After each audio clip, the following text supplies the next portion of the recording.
joined. Very pleased to be joined by Kieran Maguire, who's written a book called The Price of Football that we're going to talk about. But the first thing I want to say, Kieran, and I think you're at pains to say it yourself really in the book, is that you like football. And I think, one of the things when you talk about football finance and write about football finance, you, in your own introduction, you're desperate to say, listen, we shouldn't have to worry about this sort of thing, but we do. And this is me just trying to make sure you understand the way in which this stuff works. I think that's a fair comment. In an ideal world, none of this would be an issue. But football is so all-encompassing for our lives that all aspects of football these days we become aware of, and we become expert at as well, especially if it involves our club or our club's rivals. So, I mean, I teach at the University of Liverpool. I'm lucky enough to teach football finance, which is getting paid for just talking nonsense, really. They're a fantastic bunch to work for. Tell me that, Kieran. Let's not put the house of cards down around us. So there wasn't a book for my students, so I was sort of strong-armed into writing one, and it was a very, very painful experience. It's thorough.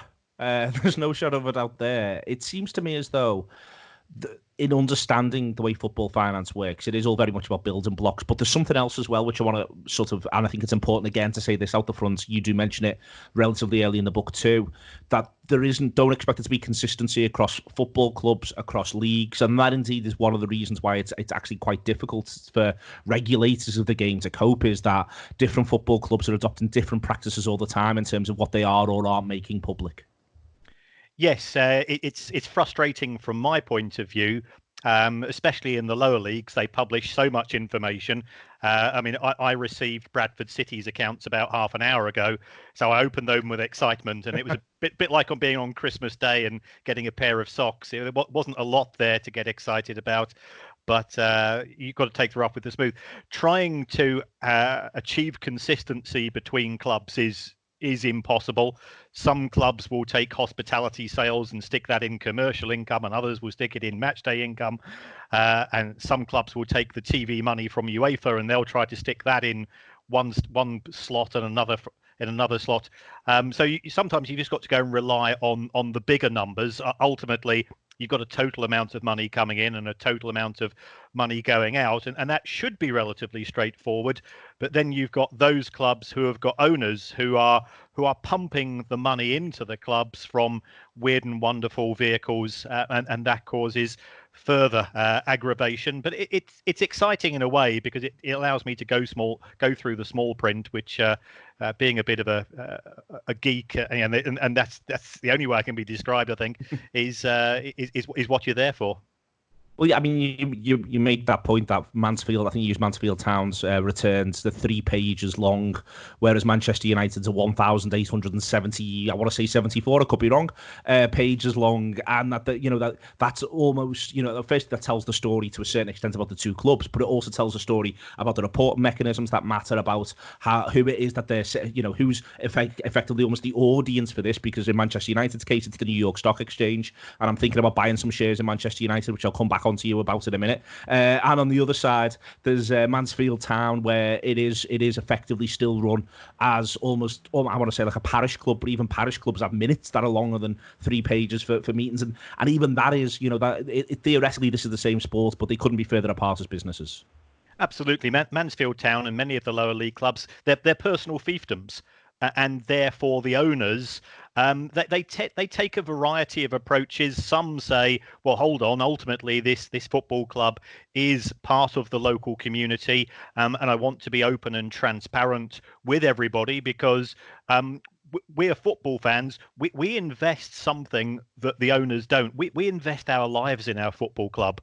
And it is, as we all know, it's from the age of 6 or 7, that first experience, the burgers, the noise, the scarf, when you go along with your dad or your uncle or whoever it's going to be, and you experience that incredible atmosphere and everything that goes along with it, and then you're hooked. So on my view, as fans, we deserve more from those clubs that decide to give us next to nothing, because we're the people who will be going from Mansfield to Carlisle on a Tuesday night, getting home at 3 a.m. in the morning, seen the club lost 3 or 4-0, and then the following morning you get up for work because that's what you have to do. There's no doubt that many owners are very benevolent to football clubs, and there's nothing wrong with that at all. But we still deserve, in my view, transparency and good governance, and the ability to see just how reliant on things we are. Now, I don't want to be acting as complacent about this. In 2010, Liverpool may have ended up very, very close to administration and the club being under real threat. But it's worth saying, isn't it, that ultimately Manchester United will be there one way or another next year. But Mansfield Town, certainly in the current climate, but also in general, might not be. And that's one of the things that occurred to me, that maybe Mansfield supporters do need more than 3 pages. Maybe they need 60 pages. Maybe looking at other examples of things that have happened recently, Bury being a shining light, but Bolton being one as well, that actually the 3 pages isn't sufficient. And that there has to be a bit of a middle ground here where you are able to make clear what the bill of health is for the Mansfield Town supporters and for the wider football regulatory bodies, exactly what's going on at Mansfield. 3 pages isn't sufficient to do that. I think that's absolutely valid. 99% of fans won't care, but 1% who might go and investigate, and just be prepared to ask questions. And I think sometimes the owners feel that we are there trying to catch them out. And certainly I've had quite a hostile reception from some people in football. I'm just a teacher. I'm not trying to catch anybody out at all, but you are the stewards of our football club, and we should be able to hold you to account, and we should be able to question the official version and not be brushed off. I think the viewpoint held by some in the game that the role of a fan is simply there to provide an atmosphere, to provide a backdrop for TV cameras and to be monetized, isn't really very fair, because football fans aren't as thick as many make out. I think the traditional elitism and the fact that is reflected in many subtle ways, that if we talk about football players, their wages are always quoted in weeks. He's earning 50,000, 100. Well, why is that? That's because football is the sport of the common man. It's the sport of the working man, who used to work in a factory and was paid 2 shillings a week or £1 a week or whatever it's going to be, going back to when the game first started. Whereas if you look at rugby players' salaries, they're always quoted in annual figures. And it's just this sort of this subtle reinforcement of this is where you are, football fans, compared to the rest. I also think these days, I accept that as a point to come on, so you brought it up organically. I actually feel the X a week thing is in part to remind us of the ridiculous fortune of these working class young men who play the sport, because it's easier to understand, in a sense, 250 grand a week than it is to understand, if that's 12, I think it's about £12.5 million a year. And that, for instance, actors, we hear what actors earn per film. We hear what racing car drivers earn on a yearly basis. As you mentioned, rugby players there. The week thing, I think, is to sort of remind you so that you can picture your salary. If I'm on the median wage of approximately £25,000, my God, that footballer earns 10 times what I earn on a weekly basis, rather than the idea. And I think that's part of the reason why that language is used as well. Yes, I think that is the case. And what we're also seeing, and I'm sort of fairly busy on social media, is the number of fans who say, I've fallen out of love with the game because of the amount of money that football players are earning. And I find that strange, because if I go to a movie, it's either a good movie or a bad movie. I don't say, well, I would have really enjoyed that shipwreck film, but Tom Hanks, he earned £12 million for that, and that's completely destroyed my love for the film. So this sort of insidious view that footballers somehow are being overpaid, but hedge fund managers and asset fund managers and all the people that destroyed the global economy in 2007, and they've, how many of those got prosecuted? Footballers weren't at fault for what happened in 2007. Footballers were not at fault for what has happened in terms of COVID. So why are so many people trying to make them the fall guys by saying you deserve a pay cut on the back of this? Yeah, just on that, in the current climate, it just strikes me. For instance, I think Birmingham City are the first Championship club to have asked, and that's come out last couple of days, for the players to have to take a 50% pay cut. You can see an argument, you can make an argument, because what comes out, I think, most importantly in your book, is the importance of cash flow to football clubs. I think that's, if there's a central thing I took from the book, it was so much of this is actually a conversation, not so much about financial pictures of health, but it's about literally where the money is at any given moment and how that impacts how a football club can operate. So there may well be an argument right now around deferred payments, but the idea of a forced 50% pay cut, to me, for something footballers are out of control of, we're not asking them to take a 50% pay cut in the close season, for instance, are we? No. And also, if you compare football to the NFL, NFL players don't get paid off season, footballers do, but actually they have a relatively small window when they're not involved with the game. A deferment makes a lot of sense, and I don't see an issue with that, because, as you correctly pointed out, it's all to do with cash flow. If I go to a market and I want to buy an apple, and I say, well, I've got £1 million house but no cash, I can't buy the apple. And as far as football is concerned, it's currently facing a similar situation. It's got no money coming in. It's especially at the EFL level. And even clubs like Liverpool, Liverpool has a small amount of money as a proportion of its total income coming in from match day sales, but that's still £2.5 to £3 million per home match at Anfield. And of course, there will be people walking up to the ground on a daily basis, doing the stadium tours, going into the megastore. All of that has stopped. So the taps have been turned off, but in terms of money coming in, and that money that was coming in, and I'm absolutely delighted to say that Liverpool are one of those clubs who are committing to pay their part-time staff and their match day staff for the rest of the season. I think that's a shining example. And I know there's no love between Liverpool and Manchester United and Manchester City, but both of those clubs, is my understanding, have done the same, as well as I think Palace and Brighton and some others. So, fair play to them. They're doing the right thing for the right reasons. And if ever there was a time to put club rivalries aside, it's this, and to give praise for others. So in terms of cash flow, the football clubs, they do have some money because they will have received some of the installments from Sky and BT throughout the season. They've also received money from their sponsors. That tends to come at the start of the season, because the sponsors and the TV companies are smart. They want to prime the transfer market in June and July when there's not a lot else happening. So they give the money to the clubs in advance, and that keeps us entertained in the off season. Liverpool are not in a financial crisis, but it doesn't mean that they're financially healthy if this 2 to 3 month deferral of football, which is probably likely, becomes 6 or 9 months. On that, the clubs who are going to suffer the most are the ones who do rely on gate receipts to a far greater extent, because it feels as though if football does restart, there's every chance it may well restart, at least for a period, behind closed doors. But there's something else in there as well, isn't there? I think within the book, one of the other things that comes over is exactly just how vulnerable so many clubs in the Championship are. I think it's something which we sort of, as a football, sort of as a country, in terms of writing about football, we're very eager to depict the Championship as a remarkably competitive league. But one of the reasons why it is as competitive as it is because of the pot of gold at the end of the rainbow, but also because there's so many clubs who are taking so many chances. And right now, I can only imagine that, we talked harshly about Birmingham before, about the 50% pay cut, but so many of those Championship clubs are gonna be really, really tight at the moment. They're going to be really panicked. Yes, I mean, the Championship as a whole probably lost around about £600 million last season. Now, there's two ways to address those losses. First of all, you can sell players.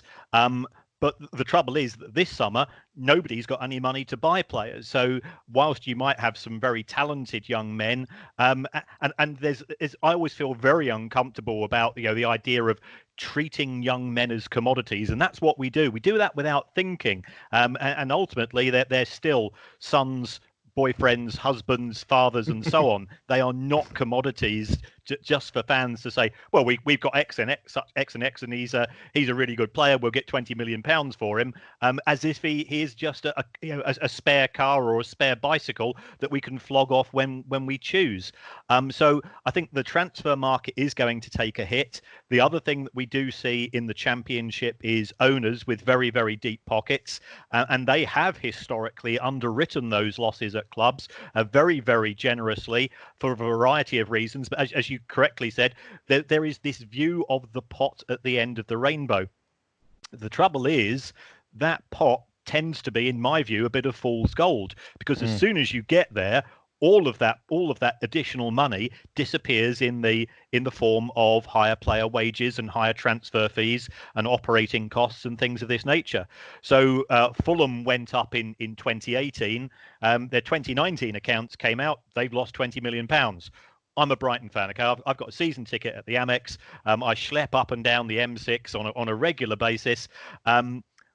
In our first year in the Premier League, and it cost our owner a fortune to get there, we made a profit. Second season, by the time you've upgraded the squad with 5 or 6 new players, by the time you give 5 or 6 other players a pay rise in the form of a longer term contract, all of a sudden we're losing £20 million in the Premier League.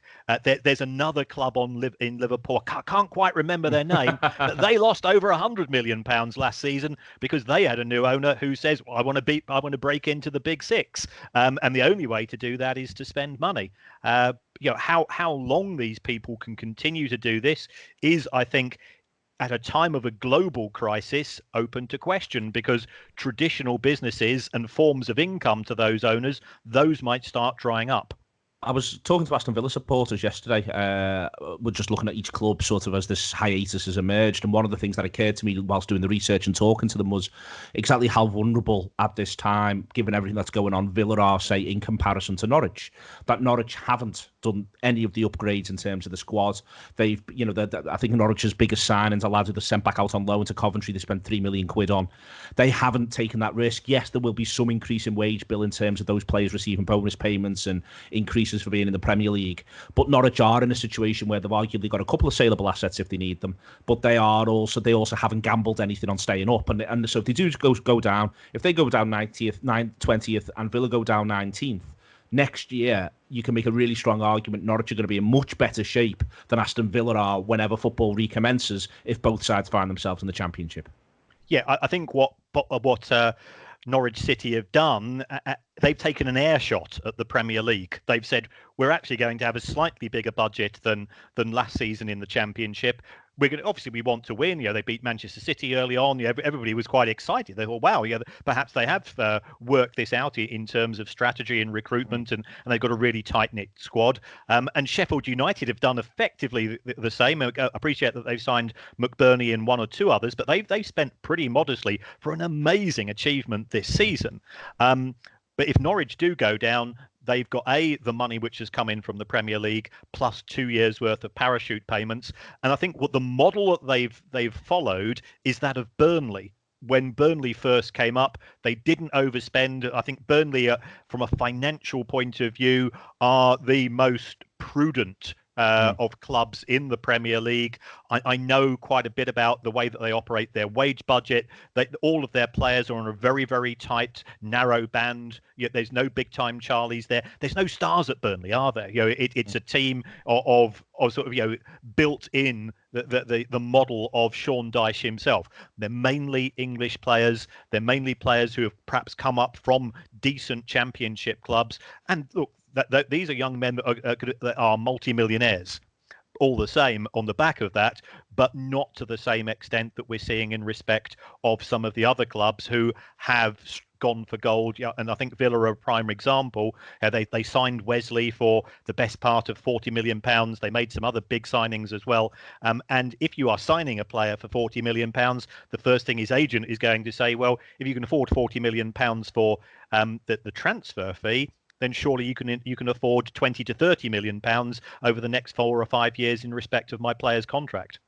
On the transfer fee thing, one of the things, again, that I do think that you put over in the book and that we've got an awareness of through computer games and all that sort of stuff, but in a way that I think your book puts over really, really well, is the importance of the structure of the transfer and its relationship back to our key word, really, to cash flow. That the structure of the transfer and cash flow, you use a Southampton example where they'd, even in the season after they sell Van Dijk, they actually don't look as though they've been profitable in the transfer market as per their accounts, off the basis of the fact that the way Liverpool have structured the Van Dijk payment that they've accepted is put them in this situation where they end up putting more money out themselves in the course of that summer on players than they do bring in. And it strikes me that that is something which, using the Wesley example there, that clubs themselves are constantly battling against financing, refinancing, classifications of loans, and then this thing around transfer fees that they often mortgage a period of time against to get the money up front. Very much so, and going back to Fulham, who were relegated last season, not only did they lose money, they ended up at the end of 2018-19 owing other clubs £80 million in instalments on transfer fees, and they're playing in the Championship. Yeah, and that's a horrendous position to be in. I know that Mr. Khan, the owner, is a billionaire.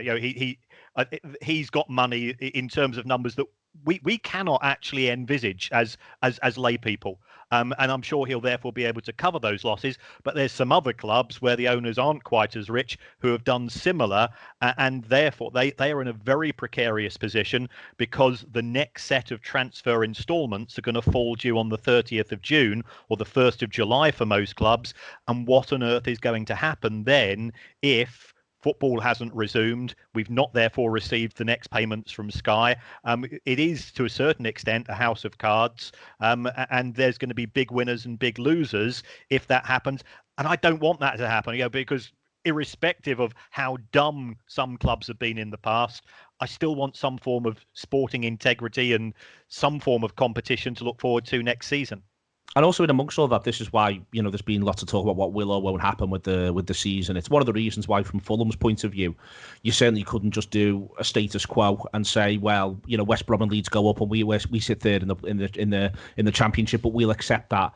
There's an integrity thing even from Fulham's point of view. There, I've been saying this all the way through. Everyone's been talking to me. Liverpool are the easy part of the idea of whatever you do with the season because the distance. Fulham are only 6 points off second, I think I'm right in saying, and the difference there is as you're saying, for Fulham's future, because there's still FFP in the Championship as well. It is worth remembering that. So they do have to adhere to some degree of rules, although that will be relaxed. But there is a situation, isn't there? If you're Fulham, you can't just say, well, we stop the season, we just start the new one, and we'll accept another season in the Championship. You can't accept that.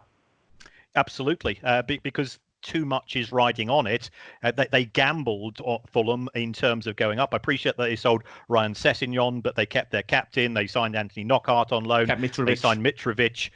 So you think about, they have spent an awful lot of money, and that is on the basis of that investment would have been enough, in their opinion, to go straight up. But as Stoke City found the previous season, in the Championship, it's a completely different vehicle. That mentality, and as somebody that supported a club that spent most of the last decade in the Championship, Saturday, Tuesday,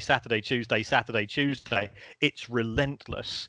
And some players who might be very talented simply don't have what's necessary to go to Barnsley on a Tuesday night in front of 9,000 half interested people, and the away fans turn up. But if you don't make a good start, all of a sudden it's really tough in that division, which makes it a great division. There is no doubt, in my opinion, as a supporter of a provincial club and a club who isn't by rights. We're in the Premier League on merit at present, but gravity at some point I expect to catch up with us. The Championship is a great division as a fan to watch, because in the Premier League, what I'm finding is that when we're losing, and let's face it, Brighton are still the only club not to have won a match in 2020. So when you lose, there's a long time to wait before the next match to get your hopes back up again. The other aspect of this, though, that fascinating to go through the book, which again is the way in which the clubs deal with things like, for instance, you said before, and it is worth saying, these are people's husbands, it's people's boyfriends, it's people's sons, but things like players aging and how we write down the value of footballers and shifting that around. You use a Schweinsteiger-based example, which is really interesting. That is the way in which he was considered on the balance sheet changed twice, very, very close together. It does seem to me as though, football clubs are. There's lots of areas, as I said before, where there's these inconsistencies for people like you to be able to analyse, where every single club does almost, it seems to me, have their own unique approach to how they will lodge these sorts of figures. Yes, and there is scope for an awful lot of manipulation. The Championship is very much my go-to place for that, because the rewards in terms of promotion, if you take a look at Villa, They reduced the value of Villa Park when they were relegated in 2016, and then they increased the value when they sold it to themselves, which allowed them to comply with FFP, it would appear. You've got Sheffield Wednesday being sponsored by the taxi company that owns no taxis. You've got Derby County paying a player's mother 700 grand a year to be an academy scout because academy costs don't count towards FFP. So it's a whole load of crazy stuff. It makes no sense at all. And it's not actually protecting the clubs, because as we go back to what we were talking about earlier, survival for football clubs is all to do with cash flow. People trying to wriggle and manipulate and use sleight of hand to satisfy the FFP rules. And I'm not a big fan of FFP simply because, and it's not for the Stoke City claims that it prevents investment, is it just makes money for accountants and lawyers. And they I can assure you, accountants and lawyers don't need more money. The other thing that comes through towards the end of the book is, and it's such a remarkably complex question, it is a Liverpool one as well, and it comes up every now and again, is exactly what football clubs are worth now. And I think we almost haven't currently got an anchor in the market, certainly for the very top end clubs, because it's been so long since anyone's meaningfully changed hands. I've sort of wondered whether or not Abramovich might get out last couple of years for a variety of different reasons. But it is really difficult at the moment to work that out, isn't it? It can't just be done with stock market values or even with balance sheet values. It does appear to, at the moment, be almost the great mystery of football, is what the clubs at the very top end are currently worth. Yes, and if you look at the guy that owns Ineos, Jim Ratcliffe, I think it is, he's been linked with both Manchester United and Chelsea, but he says, well, the asking prices for those clubs, I think Chelsea was quoted around about 3 billion. He says, there's a mug who's going to pay £3 billion for Chelsea, but I'm not that mug. I mean, the last big deal that went through was, in fact, Stan Kroenke buying out Usmanov at Arsenal, which valued Arsenal at around about 1.8 billion. But since then, we've had the coronavirus, and that resets everything, because football is going to be impacted, because at the start of next season, there's going to be lots of Liverpool fans, there's going to be lots of Manchester United fans and Chelsea fans and City fans and fans of, let's face it, they are the big clubs in the Premier League who haven't had work for the last 4 or 5 months. Can they afford their season ticket? Can they afford to pay 70 or 80 pounds a month to Sky? And football shirts, which we always try to outdo each other. We always want to be the first person in our row, sitting, in the blokes we go to the pub with. We all want to have bought this season's shirt. I think that could actually be a negative next season. You don't want to be seen to have conspicuous consumption in the form of spending 60 or 70 quid for a shirt when you know that your mate's not been working for the last 4 months and you're going to buy his drinks in the pub. There's also something around conspicuous consumption of football clubs. At the minute, Liverpool have been oft-linked last 6 months with Timo Werner, whose deal has a clause up until end of April, wherein, supposedly you can get him at what would be a reduced price versus his market value in real terms. Talk is around 50 to 60 million pounds. And Liverpool, as I say, have been linked with him very, very often. Manchester United have been linked with him as well. But it feels like, if you want to talk about conspicuous consumption, if either Liverpool or Manchester United were to delve into the market and pay that sort of fee for someone like Timo Werner at this stage, without us even having a sense of when football's going to resume, it would feel almost odd. And I don't know what you're thinking, but is there every chance that this is a summer where they're actually, whatever happens, whenever this season gets finished and however the next one's worked out, there may not be that much transfer business now, given all of these variables that are up in the air with the global health crisis? I think you're certainly right. There will be changes in the market, and I think those changes are, first of all, there will be some clubs who will be desperate to sell because they don't have the cash. So therefore, they're going to have to take liquidation values for their players.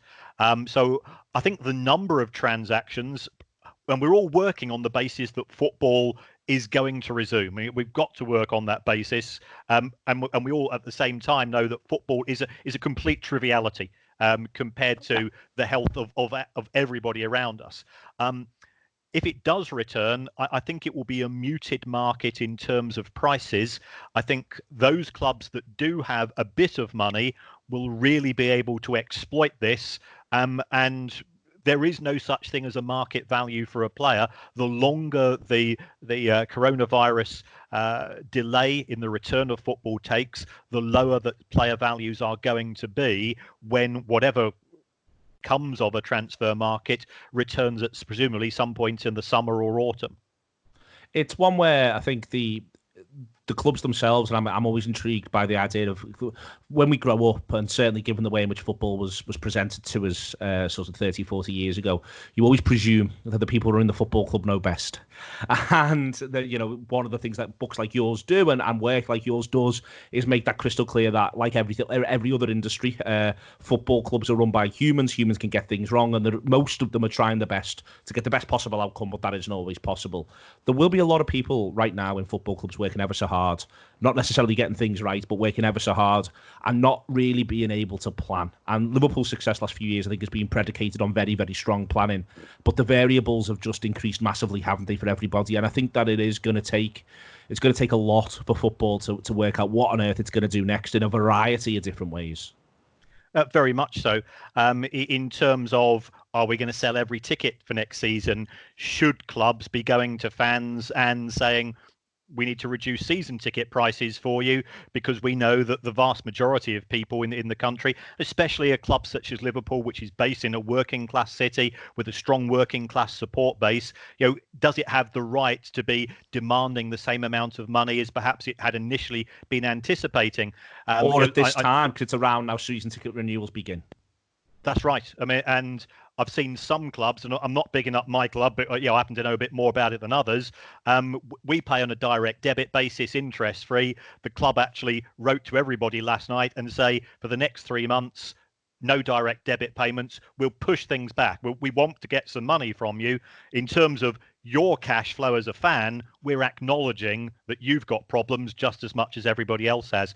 So I think the football industry, as you say, it's employs many smart people, many dedicated people as well, and it's unfortunate that the few rogues in the game, and there are a few chancers, I think they get the vast majority a really bad name unnecessarily.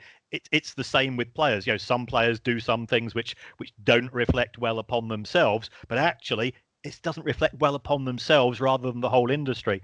I think there are positives. We've seen some of the actions, especially in the clubs in Manchester, the clubs on Merseyside, the work that's being done by Tranmere, who I think are a shining example of what a club means to a local community.